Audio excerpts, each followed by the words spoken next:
Buenos días a todas y a todos. Muchas gracias por invitarme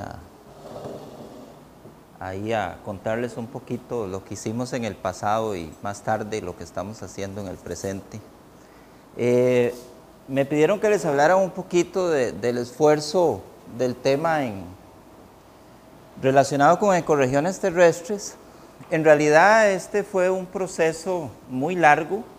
Fue un proceso que duró entre 3 y 4 años y en el cual no solo se trabajó el tema terrestre, creo que la doctora Pía les va a contar el tema de agua dulce, y también trabajamos el tema marino, desde Colombia hasta el sur de México. Entonces, por eso es que representó un esfuerzo de cerca de 4 años y un montón de miles de dólares en lo que fue, digamos, todo el proceso, porque no solo fue un proceso meramente, digamos, de levantamiento de información, sino fue un proceso también de participación de parte de mucha gente, cerca de 1000 personas, porque detrás del esfuerzo no estaba el tema tanto de la planificación ecorregional, sino de generar la base de información para que los países de Centroamérica principalmente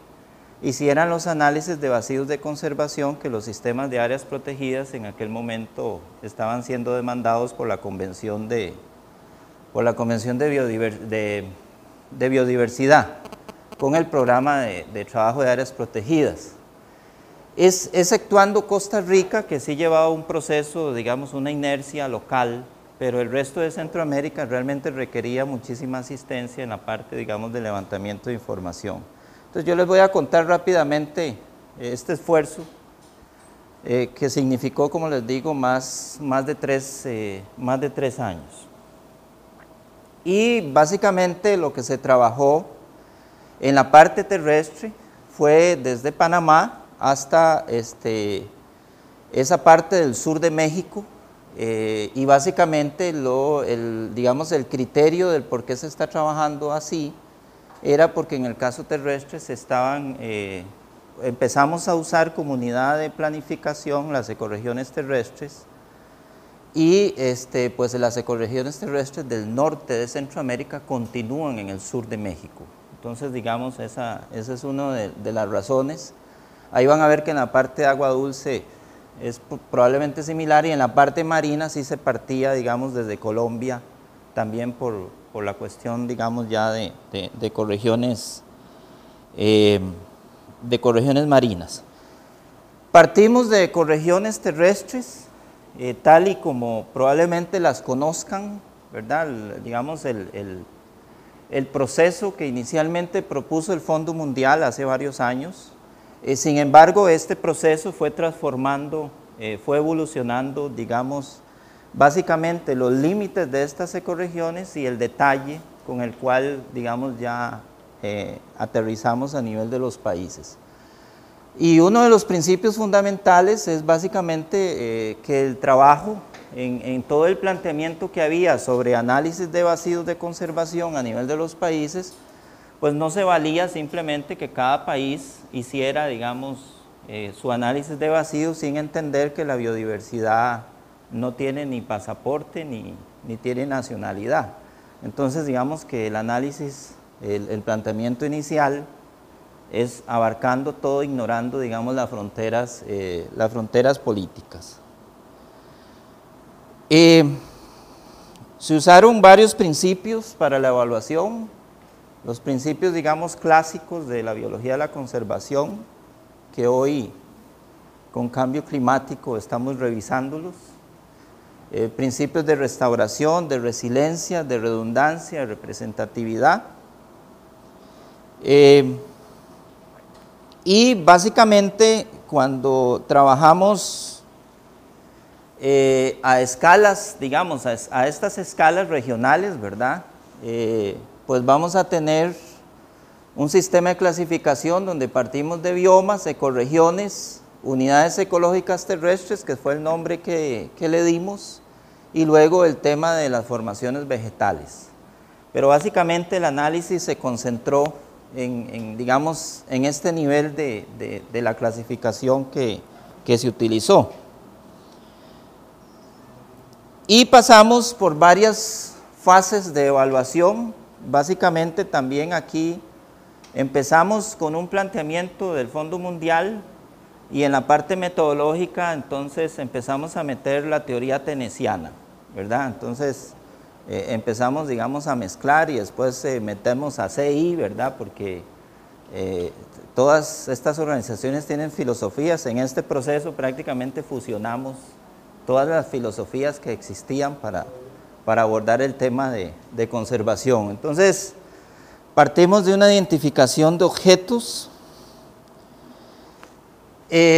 recopilamos datos en los cuales estratificamos las ecorregiones, las subdividimos, ahora vamos a ver cómo lo hicimos. Establecimos metas de conservación, o sea, algo importante es que no estamos ya solo diciendo aquí está esta especie o aquí está este hábitat, sino la gran pregunta era cuánto debería estar mínimamente conservado. Y esto pues ahora seguidamente pues vamos a ver un poquito el proceso. La otra pregunta era, bueno, ¿cuál es la viabilidad e integridad que podríamos tener en ese espacio geográfico? Y luego pasamos a identificar los sitios importantes para la conservación, y aquí vamos a ver también más adelante que nosotros usamos algoritmos de optimización, que no es solamente, pasamos digamos de esa funcionalidad de ver simplemente cruzando mapas a usar algoritmos digamos más sofisticados para tratar de aglutinar ese montón de información. E hicimos análisis de presiones ya también desde una perspectiva de escenarios futuros con respecto también al tema de presiones. Entonces, básicamente, digamos, esos son los pasos que seguimos. Entonces, para empezar con el primero, bueno, ¿cómo subdividimos las ecorregiones? Si uno agarra la teoría de ecorregiones, pues simplemente nos dice grandes extensiones, pero a nivel de país, incluso ya a nivel local, pues necesitamos ir más detalladamente. Entonces lo que hicimos fue empezar a mezclar en primera instancia aspectos de formas de relieve, de precipitación, de temperatura y geología. Entonces produjimos, digamos, un mapa o una base de datos expresamente biofísica de la región, claro que tuviera alguna explicación. En la tarde les voy a contar que hoy esto se convierte en algo muy poderoso en el tema de cambio climático para el tema de... Entonces, esas cosas que hicimos hoy las estamos retomando porque hay ya todo un planteamiento de cómo empezar a abordar el tema de escenarios de cambio climático. Y una vez que teníamos esto, entonces lo que hicimos fue, país por país, sentarnos en este caso, con botánicos de la región. Dichosamente participó la gente que en ese momento tenía el top de conocimiento de la botánica, de la estructura, digamos, de los sistemas vegetales de cada país. Y entonces validamos por expertos, ya combinando esa parte biofísica con el conocimiento que se tenía. Entonces así, quizás no se ve, pero lo que hicimos fue que esas grandes extensiones de ecorregiones, entonces ya fueron subdivididas en espacios ya más pequeños, basados ya en el criterio de experto y en el conocimiento que en muchísimos casos se tenía, porque es una realidad que en algunas partes de Centroamérica todavía no se conoce realmente detalladamente, digamos, qué es lo que hay. Entonces, aquí hay un mayor detalle, digamos, ya cada unidades más pequeñas que expresaban ya no solo esa característica biofísica, sino cuál era la composición y la estructura, digamos, vegetal que había. Este es otro ejemplo de Panamá, también, aquí llegamos también a obtener datos de que hay sistemas de la región ya extintos, ¿verdad? Nosotros hablamos de de ecosistemas, bueno, de especies globalmente amenazadas y todo eso, pero es muy poco el abordaje que estamos haciendo a nivel digamos, de sistemas o hábitat o ecosistemas, como lo queramos, y en este trabajo nosotros revelamos que hay algunas unidades que prácticamente ya desaparecieron de la región centroamericana y que de eso no se habla, digamos, de los hábitats extintos, ¿verdad? Y muchos de estos fenómenos están ocurriendo donde están ocurriendo las ciudades, ¿verdad? Las ciudades nuestras, incluso aquí en Costa Rica, han arrasado prácticamente con sistemas completos. El café, por ejemplo, arrasó con lo que ellos llaman la ecorregión de bosques estacionales. Prácticamente entre la ciudad de Managua y la ciudad de San José, los reductos, digamos, eran muy pocos. También entonces, dentro del concepto de objetos, se construyó una capa de filtro grueso, en el cual se partió, digamos, de una experiencia muy detallada que se había hecho a partir del año 2000, de levantamiento, digamos, de información ya a nivel de descripción de ecosistemas. Ya no era información, digamos, desde la perspectiva de uso del suelo, sino hay una caracterización.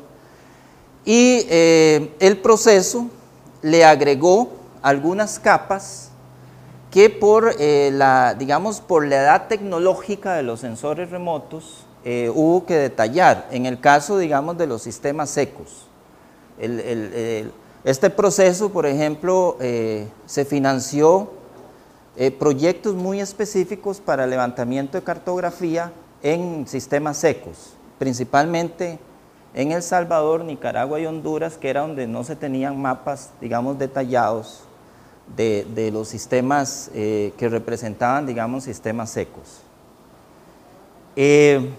Recientemente se han hecho más esfuerzos para tratar de actualizar, digamos, este tipo de información, que, como les digo, no es de uso del suelo, sino hay una descripción ecológica. Recientemente acaban de terminar un mapa utilizando MODIS a partir de para tratar de actualizar un poquito la cobertura a través de una tesis doctoral ahí. El otro tema que también se incluyó, bueno, fue el filtro fino con digamos, con el lenguaje clásico, ¿verdad?, de las especies, de las globalmente amenazadas, de las endémicas, de las focales, de las especies de importancia nacional, y el tema de agregación de especies, porque también la región no tenía un mapa, digamos, de dónde se agregan las especies, sean aves o sean otros tipos, digamos, de especies. Y empezamos con una colecta milenaria de datos de especies de toda la región. Se pueden imaginar, se recorrieron los herbarios nacionales desde México hasta Panamá y se recolectó todo lo que existía.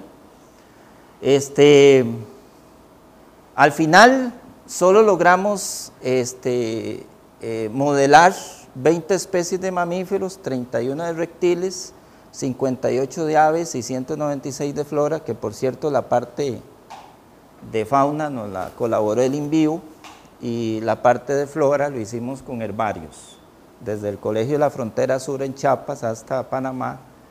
Sin embargo, a pesar de que la colecta de registros fue tan grande, hubo un proceso digamos, de análisis de calidad de los datos. También hubo un criterio ahí de edad de los datos, ¿verdad?, que no tenían que ser menores a 10 años, ahí sí se respetó eso, y también un número mínimo de datos por especie, que me acuerdo que en ese momento era 10, ahora yo estoy muy asustado porque están exigiendo 30 en la literatura científica. Entonces, una de las discusiones que estamos teniendo ahora en cambio climático es que resulta que las que están más amenazadas es las que hay menos registros, y si empieza a aparecer gente diciendo que menos de 30 no es representativo, pues tenemos problemas realmente pero hay discusiones, digamos, justamente dentro de la literatura de Maxim, sobre cuánto número de registros es estadísticamente correcto. Y en anfibios se trabajó sobre 138 modelos de nichos, que esto fue aportado por digamos, estos esfuerzos de conservación internacional. Entonces, insisto, aquí hicimos una mezcla de filosofías. Todas estas organizaciones también aportaron dinero, o sea, CI, para digamos, apoyar estos procesos en los diferentes países. Y luego, entonces, ¿qué fue lo que hicimos? Bueno, igual, lo clásico. Recopilamos ocurrencias, modelamos el nicho potencial, pero algo muy importante, y es que ese nicho potencial pasó por talleres de expertos. Entonces, en cada país tuvimos reuniones con los ornitólogos, con la gente botánica, y ellos, digamos, le dieron la bendición a los mapas de distribución. Entonces, una de las cosas que hoy podemos asegurar es que todas esas especies que modelamos y lo que se produjo fue revisado por gente, digamos, que tenía mucha experiencia. Ahora, ¿por qué fuimos muy rigurosos ahí? Porque después ese nicho potencial se pasó por un colador en el cual se sacó el nicho potencial remanente. Entonces, podríamos tener un nicho potencial, pero bueno, ¿cuánto es lo que realmente dispone la especie? Eso es muy importante para la hora de establecer la meta de conservación. Entonces, a partir de esta relación de, bueno, ¿cuánto es lo que queda? Establecimos las metas de conservación, en el cual utilizamos varios criterios en cuanto al tema de metas, la extensión del sistema ecológico, del hábitat de la especie, el tamaño de cada ocurrencia, y aquí es donde el tamaño mínimo, ahí es donde entra el tema de cuánto quedaba, y la distribución de las ocurrencias. Y como tenemos un análisis donde ignoramos las fronteras de los países, pues estas metas de conservación, digamos, estaban basadas en un criterio estrictamente ecológico y no a lo que el país quería, digamos, conservar, sino que se iba más allá. Y para el establecimiento de metas del filtro grueso, pues usamos la famosa relación área-especie, ¿verdad? En el cual se esperaba que si conservábamos entre un 30 o un 40% del hábitat remanente, pues podíamos representar entre 60 a 80% de la biodiversidad. Esto con respecto al filtro grueso. En el caso del filtro fino de las especies, las metas son establecidas ya no solo sobre el criterio de globalmente amenazado, sino sobre el criterio de cuánto queda. Entonces, ya aquí la meta se establece en función de que si es muy escaso el hábitat, pues la meta es muy grande. Si hay todavía mucho hábitat remanente, pues la meta es pequeña, ¿verdad? Entonces, fuimos especie por especie, digamos, estableciendo basado en digamos, en ese criterio. En cuanto a viabilidad e integridad ecológica, partimos del modelo el modelo continuo, que era un poco el modelo que más explica, digamos, qué es lo que pasa en Centroamérica, ¿verdad? Desde sistemas intactos hasta sistemas residuales, y basado en esto, digamos, fue que agarramos todo el filtro grueso y lo evaluamos en función de tres criterios clásicos, también diría yo teynesianos, ¿verdad? El tema de tamaño, condición y contexto paisajístico, que desde la perspectiva teórica suena muy bonito, pero desde la retórica práctica es difícil. Entonces es cuando empiezan los retos de a verdad, ¿verdad? Entonces, el tamaño, muy sencillo. Condición, dificilísimo, ¿verdad? Entonces ahí es donde empezamos a inventar qué podía explicarnos la condición de los sistemas, y el contexto paisajístico, que también, pues en un análisis, digamos, de conectividad o de fragmentación, pues sale. Entonces, lo que se hizo fue que escogimos varios indicadores, por ejemplo, el parche natural más grande, y hicimos unas matrices donde relacionábamos las demandas, digamos, de grupos taxonómicos con respecto a tamaños mínimos de parches. La condición, entonces, como no podíamos medir la condición de los sistemas, partimos al revés con subrogados y decimos, bueno, teníamos la edad más o menos del filtro grueso, porque el ejercicio del mapa de ecosistemas de Centroamérica tiene una variable que es el estado sucesional de esa cobertura, la densidad de fuegos como una cuestión que ejerce, digamos, presión en nuestros sistemas, y la densidad de carreteras, básicamente partiendo de que a mayor densidad de carreteras, pues vamos a tener, por ejemplo, más fragmentación o más efecto de borde. Y en el contexto paisajístico se usó cobertura remanente y densidad de parches. Y aquí utilizamos la herramienta simplemente de Fragstack para hacer el análisis, digamos, integrado de todo. Este es el resultado de utilizando esos indicadores. Entonces establecimos rangos de A a D. Y esto es básicamente para cuando estemos usando el algoritmo de optimización, decirle al algoritmo que solo escoja lo que está en condición A y B. Pero resulta que cuando entramos a sistemas como los sistemas secos, resulta que a veces había que irse hasta D, ¿verdad? Porque los sistemas secos de Centroamérica tienen 500 años de destrucción humana, desde que metieron las vacas desde Panamá y las llevaron hasta México. Pues las vacas fueron pasando por todo el sistema seco de Centroamérica. Entonces hay problemas serios, digamos. Entonces ahí hubo que digamos, salirse un poquito de esos criterios rigurosos y decir, bueno, en los sistemas secos casi que decirle al algoritmo agarre lo que pueda, ¿verdad? Esa es la realidad de los sistemas en ese momento. Los resultados de integridad, entonces, como estamos usando el algoritmo de Marsan, no sé si lo conocen, pues Marsan nos da la posibilidad de usar varios criterios. Entonces aquí es donde nosotros, los conceptos de A, B, C y D, le decimos a Marsan, bueno, en estos sistemas ecológicos solo seleccióneme A y B. En estos otros sistemas ecológicos, como sé que hay problemas, pues seleccióneme C y D o todo el abecedario, ¿verdad? Eso es, digamos, construyendo, cómo se va construyendo. Ahora, ¿cómo hicimos la evaluación de presiones?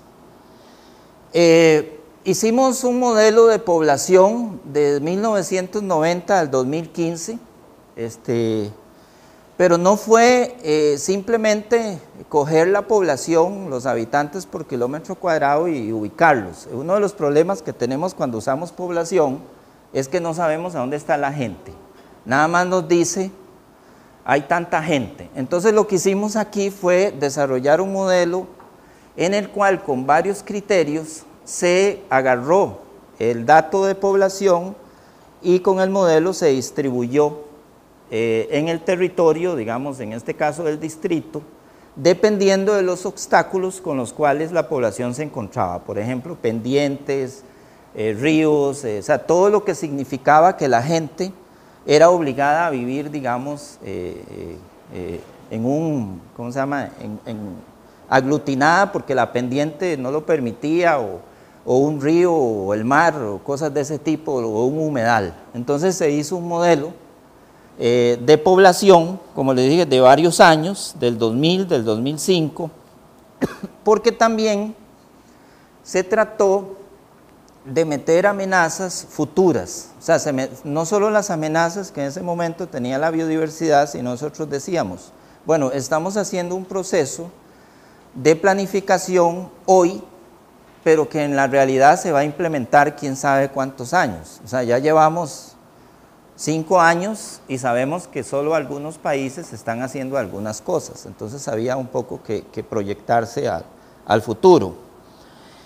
El otro asunto que uno se encontraba era, bueno, ¿hacia dónde va el desarrollo? Porque uno podía encontrarse, uno principalmente en la costa pacífica de Centroamérica, uno se encuentra sitios que tienen carretera y todos los servicios públicos, pero bueno, ahí va a haber gente en algún momento, y de hecho está pasando. Aquí en Costa Rica, pues pasó en Guanacaste, en el Pacífico Central. Entonces lo que hicimos fue trabajar con datos de imágenes nocturnas. Entonces los datos de imágenes nocturnas nos daban dónde había servicio eléctrico que eventualmente se iba a significar, digamos, desplazamiento humano. Entonces también usarlo como barrera. Y nosotros sabemos, por lo menos en el caso de Costa Rica, que mucho de lo que está iluminado, que dicen que es el 90 y pico del país, ¿94? Ok, el 98% de Costa Rica está electrificado, y bueno, muchas de estas luces que ustedes ven, no hay gente todavía. Entonces decíamos, bueno, ahí hay posibilidad de algún tipo de desarrollo. El otro tema es que Centroamérica es una región, y el sur de México, donde la biodiversidad se quema.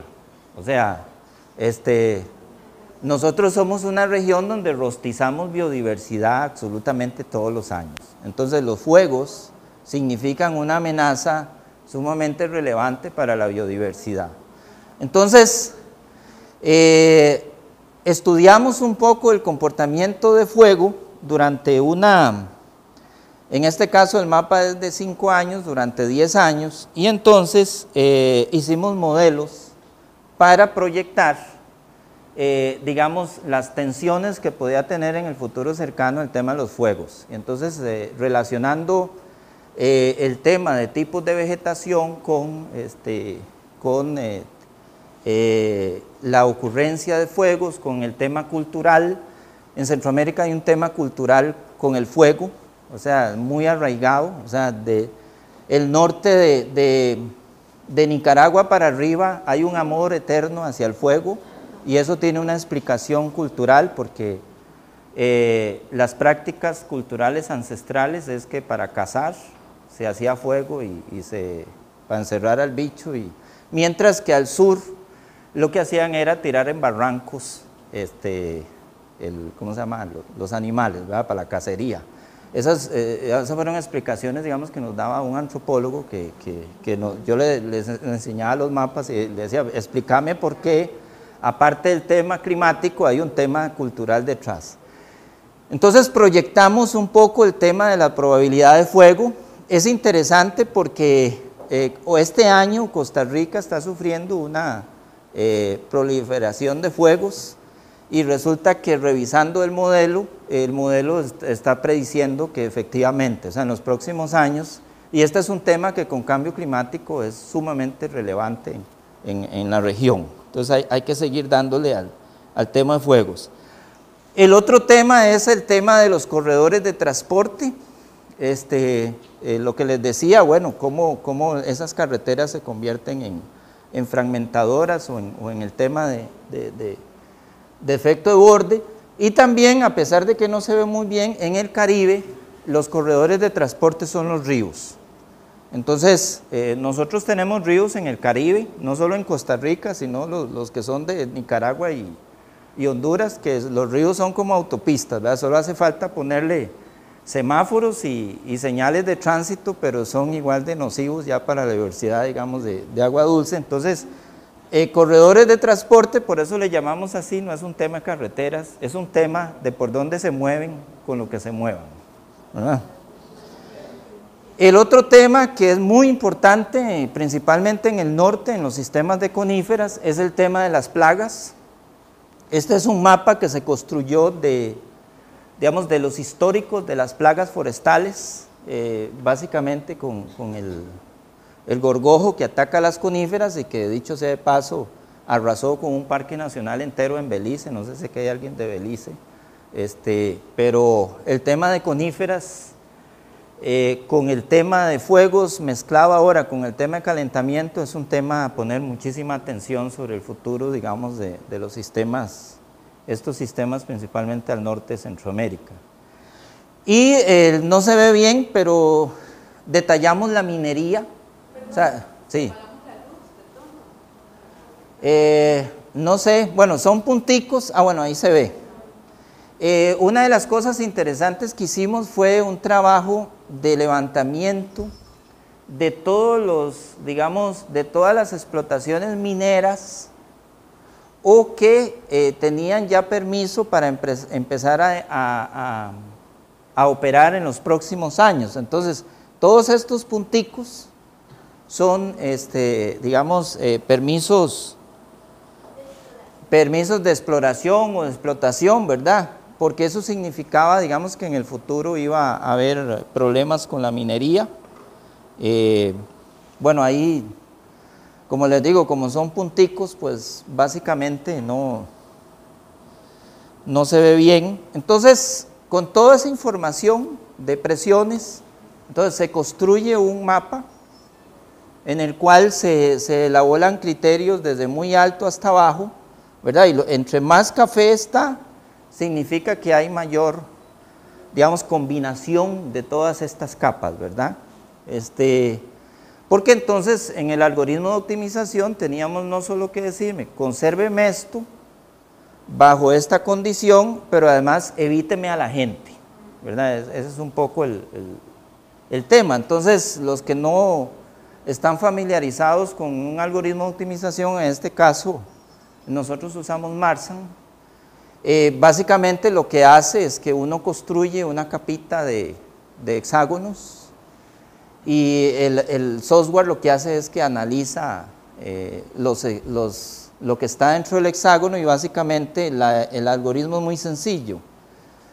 Selecciona donde se cumple la meta, o sea, yo le dije, consérveme el 30% de esa hábitat de esa especie, o el 100%, o el 30% de este sistema de bosque, cuando la integridad ecológica es A.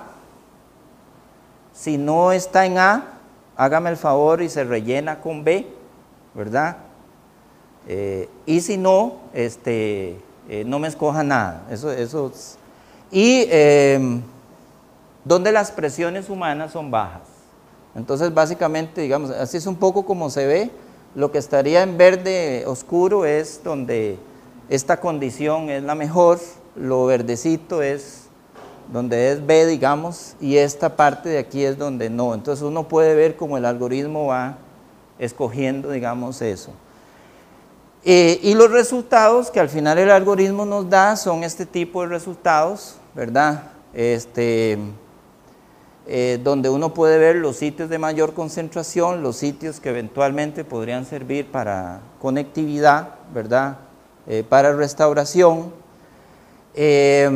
Una, digamos, de las ventajas de este algoritmo es que por dicha hoy corre en minutos. Cuando nosotros empezamos a hacer este trabajo, que inicialmente el autor de este algoritmo estaba terminando su tesis doctoral, que era su tesis doctoral en Australia, nosotros intercambiamos con él, nosotros dejábamos un escenario y duraba días, ¿verdad? A veces duraba días, ¿verdad, Pía? Así, días. Y entonces uno llegaba y sí, que no se corte la luz, ¿verdad? Y llegaba y veía esto, entonces no le gustaba, entonces volvía a hacer otro escenario, ¿verdad? Y entonces lo que uno empieza es a cambiar diferentes variables, ¿verdad? Hoy, por dicha, hoy tenemos máquinas que nos corren esto en 15 minutos. Entonces, en 15 minutos nos logra correr todo Centroamérica con 1 millón de iteraciones. Entonces, tenemos ya, digamos, hemos avanzado en ese aspecto.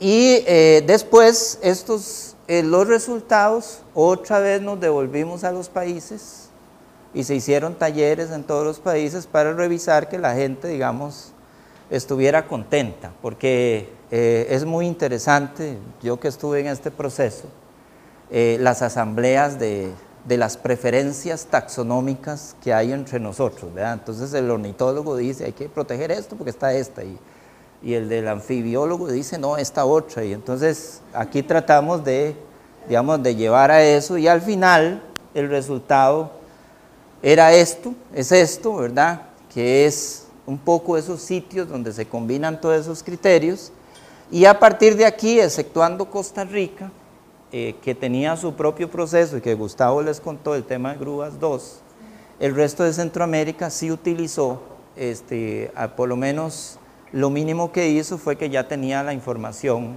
digamos, sistematizada para trabajar, y hay algunos países que lo siguen usando.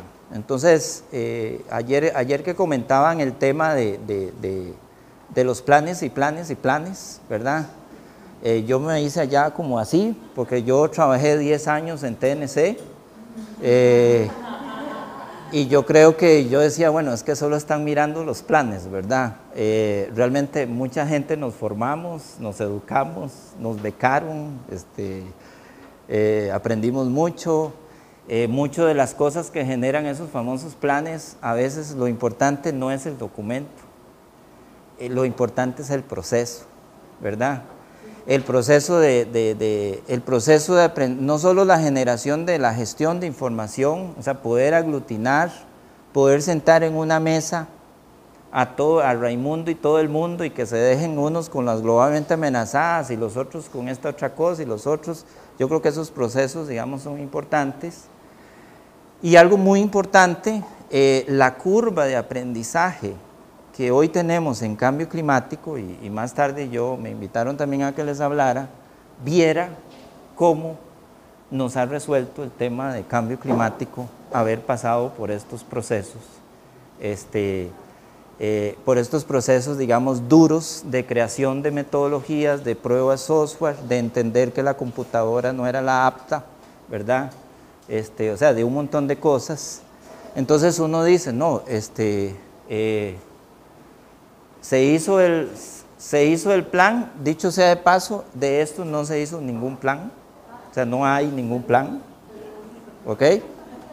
Lo que hay es un montón de evaluaciones locales, regionales, nacionales. Todos los análisis nacionales de vacíos de conservación de Centroamérica están sustentados. Y la parte terrestre fue la que menos aportó por todo el conocimiento. Sin embargo, en la parte de agua dulce, que les va a contar la doctora, y en la parte marina, prácticamente los países usaron lo que se generó en el proceso por el costo de generación de información. O sea, generar información en la parte terrestre es, digamos, relativamente más barato que generar información en la parte marina y de agua dulce. Entonces, yo creo que estos procesos por lo menos sí contribuyeron y no fueron un documento. Tampoco dio tiempo de escribir el libro. Sí escribimos libros para las otras. Ayer justamente recibimos la aprobación después de 3 años, de que nos van a publicar una editorial europea un libro sobre este tema, pero tenemos que revisar, vamos a actualizar un poco los datos, porque los modelos ya están, cosas importantes, por ejemplo, el modelo de población, el modelo como modelo, lo tenemos ahí en la computadora, hoy es cuestión nada más de cambiarle los datos y metérselo. Entonces creo mucho avance en aspectos de software para biología de la conservación. Entonces muchas gracias. No sé si